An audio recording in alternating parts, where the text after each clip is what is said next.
Most people read the book of Revelation like it's a sealed script for some distant future, a coded roadmap for the final days, tucked away and irrelevant until the end comes crashing in.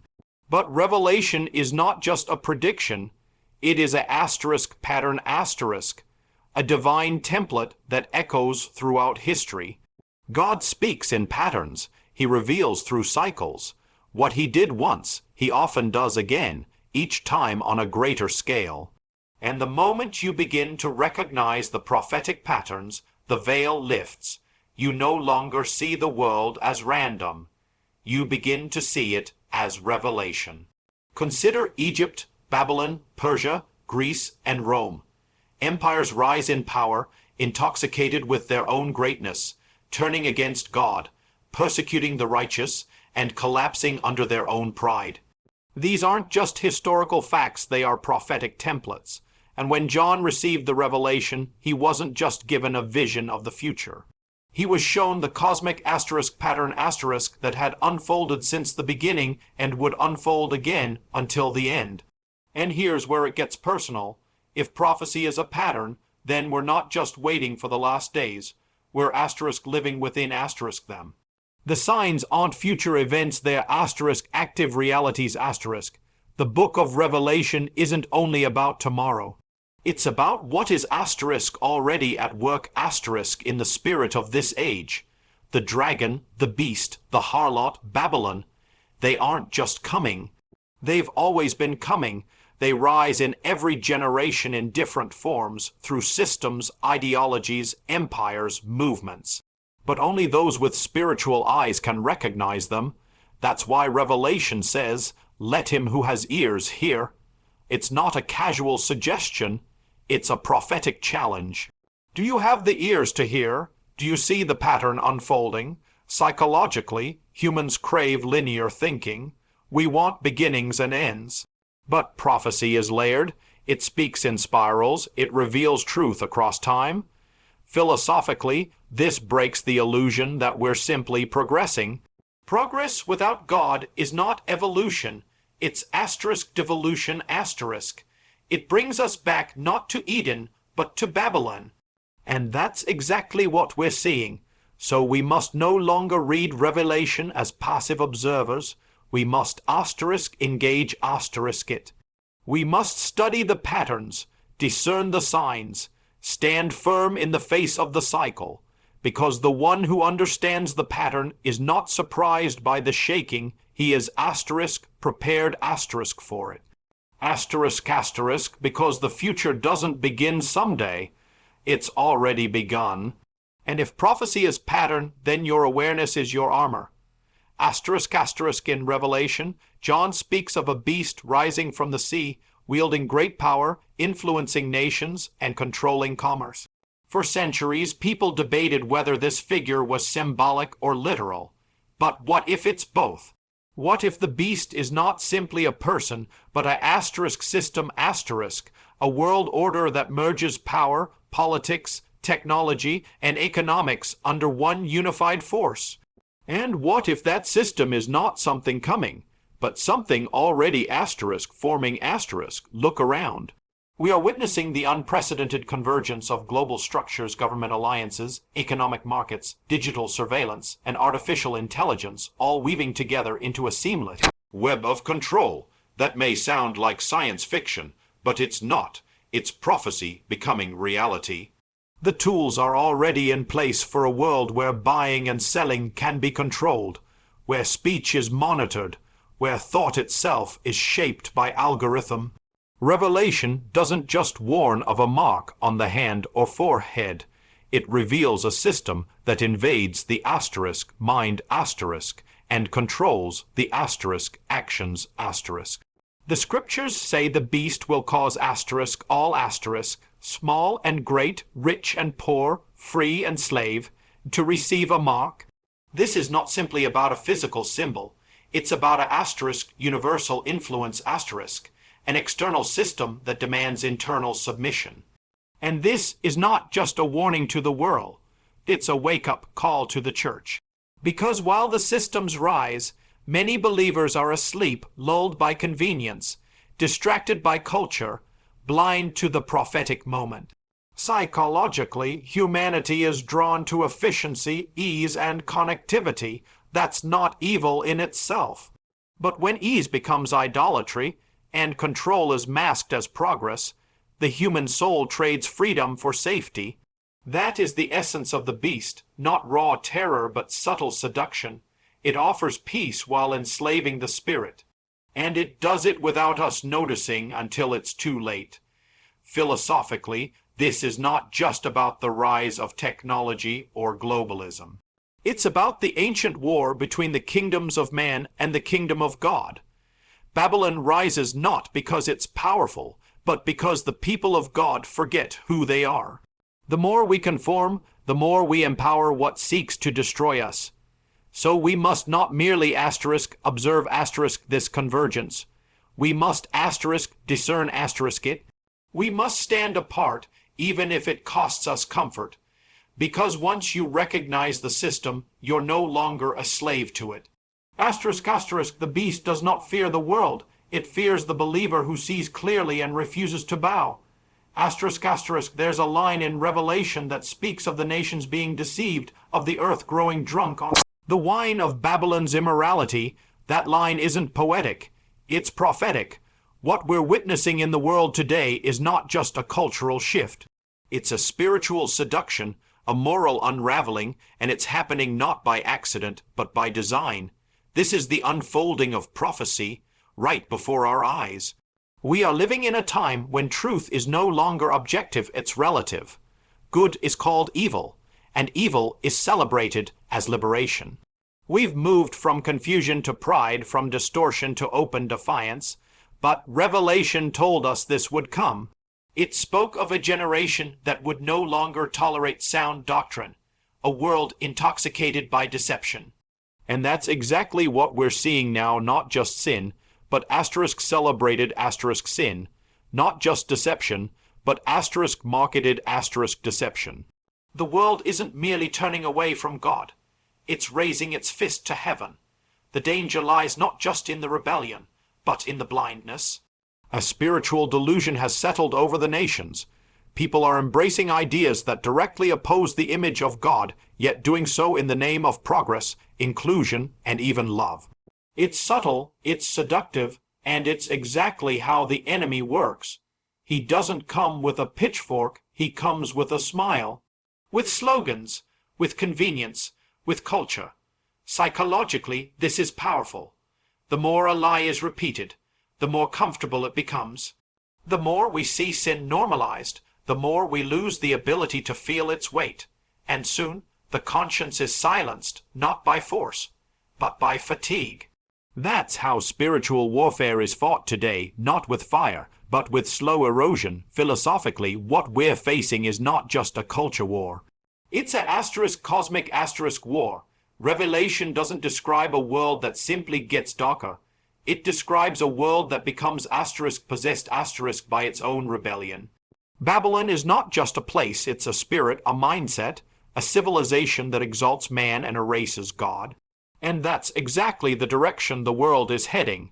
So the question isn't, why is this happening? Revelation already told us. The real question is, what will you do with what you see? Because to see clearly is to be called.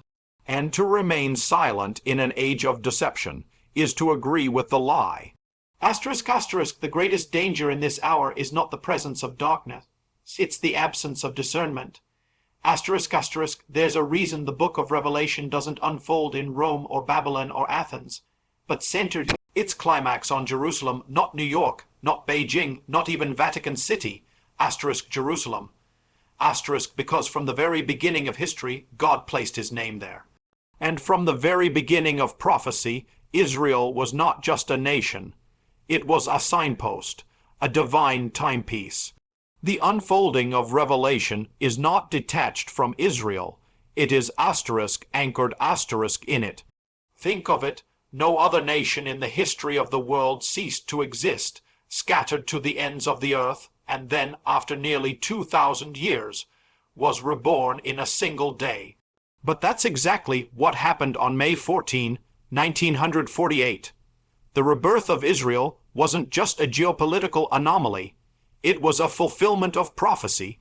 And if you understand that, then you realize the clock didn't start ticking. It restarted asterisk. Revelation speaks of the nations gathering against Jerusalem, of the rise of false peace, of a covenant being made and then broken. And we're now watching the chess pieces being moved across the board. There is no logical reason why a sliver of land no bigger than New Jersey should dominate global headlines year after year. Except this, it's God's land, and it's central to the last days.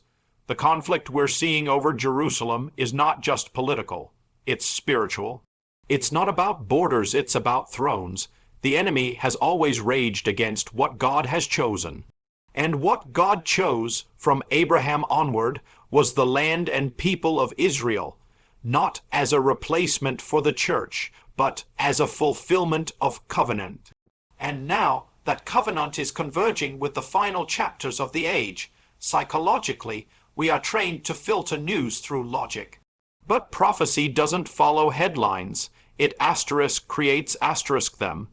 And if you only look at Israel with natural eyes, you'll miss the supernatural reality.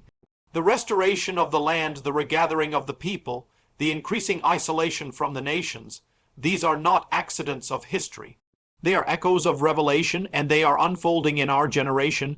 Philosophically, this reminds us that God writes history with precision, that nothing is random, that even the rise and fall of empires are chapters in a larger divine narrative.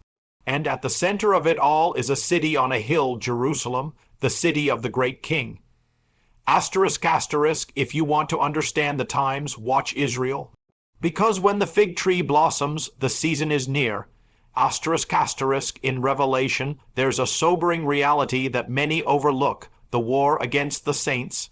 It speaks of a time when the people of God will be hunted, hated, and even overcome not by accident, but by divine allowance.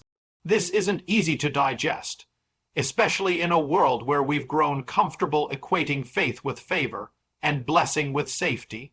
But the truth is, persecution is not a deviation from the gospel, it's part of its DNA.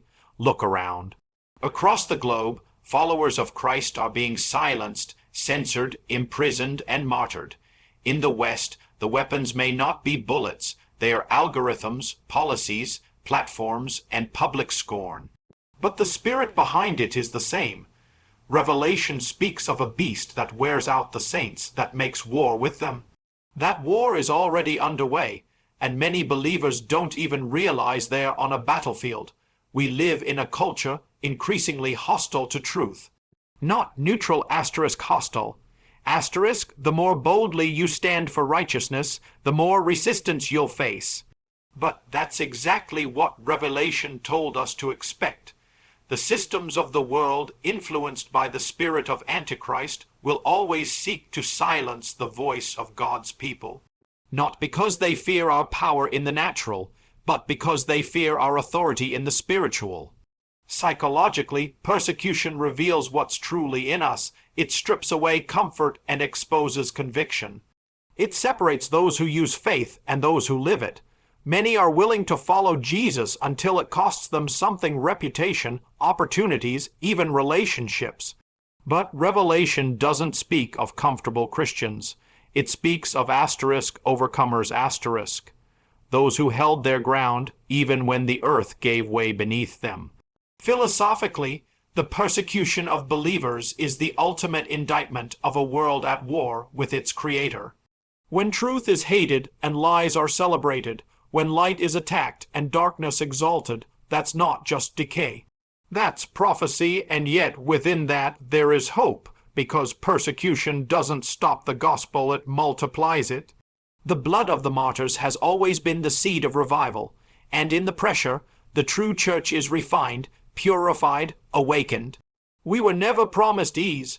We were promised victory, and that victory doesn't come through avoiding the fire, but by standing in it and refusing to bow. Because when the world comes against the believer, it's not proof that God has left, it's proof that his presence is too powerful to ignore.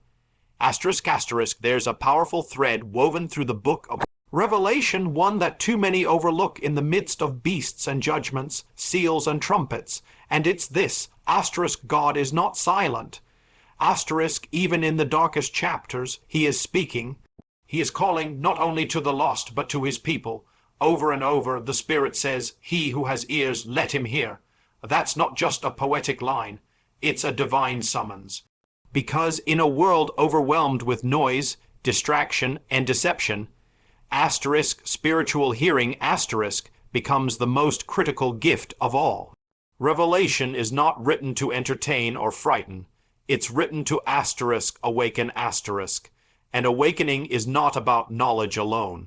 It's about readiness. When the signs begin to align wars, moral collapse, the rise of controlling systems, persecution, and the centrality of Israel, God is not trying to scare you.